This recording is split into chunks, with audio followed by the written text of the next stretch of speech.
আসসালামু আলাইকুম, সবাই কেমন আছেন? আশা করছি সবাই ভালো আছেন।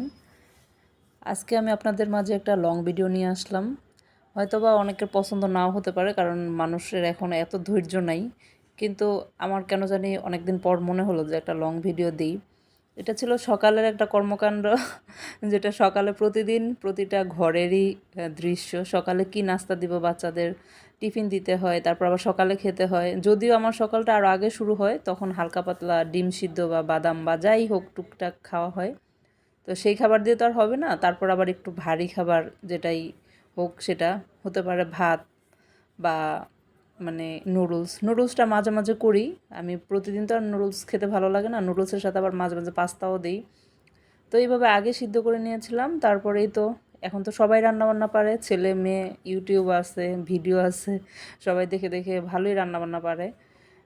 এখানে তো ডিম দিয়ে দিছিলাম, তারপর যেহেতু এখনও টমেটো অ্যাভেলেবেল পাওয়া যায়, টমেটোটা দিছিলাম। এভাবে রান্না করলে কিন্তু ভালোই লাগে। যাই হোক, আর আমার ভিডিওটা যদি সত্যিই আপনাদের একটু হলেও ভালো লাগে এবং এই পর্যন্ত দেখে থাকেন, তাহলে অবশ্যই, যদি ইউটিউব থেকে দেখেন, সাবস্ক্রাইব করবেন এবং বেল আইকন করে রাখবেন আর অন করে রাখবেন। আর হচ্ছে যদি ফেসবুক থেকে দেখেন, তাহলে অবশ্যই একটা লাইক করবেন, ফলো করবেন এবং শেয়ার করবেন। যাই হোক, আসলে মেয়েদের ঘরে বসে যে ইনকাম করার ব্যাপারটা, এটা আসলে কতটুকু সত্যি আমি জানি না, যেহেতু আমি এই ব্যাপারে একদম দক্ষ নই। তারপরও আমি অনেক দিন ধরে ফেসবুকে ভিডিও দিচ্ছি, অনেকের এটা পছন্দ হয়, অনেকের হয় না। যাই হোক, আর হচ্ছে এই তো একটু আমি নিজেও খেয়ে নিচ্ছিলাম।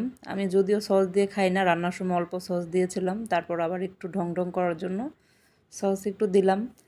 দেখতে কিন্তু ভালোই লাগছিল, খেতেও মজা হয়েছিল, যেহেতু টমেটো আছে, তারপর গাজর দিয়েছিলাম কুচি করে, মাঝে মাঝে আলুও দিই। তারপর এই তো মেয়ের স্কুলে চলে গেলাম।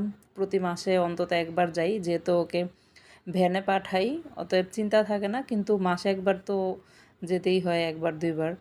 সেই সুবাদে যাওয়া, যে ওইখানে আসলে ভিডিও করাটা কেন যেন আমার ভালো লাগে না। মানুষ দেখি কত, মানে যে কোনো জায়গা যায় ভিডিও করছে, হ্যাঁ, অনায়াসে, কিন্তু আমার কেন জানি খুব আনইজি লাগে। এই তো স্কুলে সবাইকে দেখছিলাম, এসে দুপুরে রান্না বান্না করছিলাম। এটা হচ্ছে মিষ্টি কুমড়া দিয়ে চিংড়ি দিয়ে ভাজি করেছিলাম, আর এখানে ডাঁটার শাকের সাথে এই দেখেন আলু দিছি। শাক এত কমে যায়, সেজন্য আবার শাকের সাথে আলু দিয়ে শাক ভাজি করছিলাম, আর আগের দিনের একটু তরকারি ছিল, সেজন্য এই তো ভাজি ভাজি দিয়েই আর কি হচ্ছিল। আর এখানে আমি বলছিলাম যে শাক প্রথমে যেমন দেখা যায়, ঠিক তেমন মানুষের ভালোবাসা প্রথমে যেমন দেখা যায়, আজীবন কিন্তু এরকম থাকে না। যদি সত্যিই এমন আজীবন সম্মান এবং ভালোবাসাটা থাকতো, তাহলে কিন্তু খুব ভালো লাগতো। এখানে আমার মেয়ের অবস্থা দেখেন, রান্নার ফাঁকে আবার ওর দুষ্টুমি করা দেখছিলাম, ও গাছে উঠবে, চিন্তা করেন এখন আমি গাছ কোথায় পাই। তো রান্নার ফাঁকে ফাঁকে ওকেও দেখে যাচ্ছিলাম, বলছে আম্মু আমি গাছে, আম্মু আমি গাছে। এটা শুনে এত মজা লাগে। এটার যদিও আমার শর্ট ভিডিও আছে, ফেসবুকে দেখে নেবেন। আর আমার হচ্ছে ফেসবুক আইডি ড্রিম বাই সাথী, আর একটা হচ্ছে নাসরিন সাথী। আর ইউটিউবে যারা দেখবেন তারা তো জানেনই, নাসরিন সাথী। তো সন্ধ্যার সময় আবার কিছু না কিছু তো খেতেই হবে। আমার জামাইর আবার সন্ধ্যার নাস্তা না করলে মনে হয় যেন দিনটা অসম্পূর্ণ।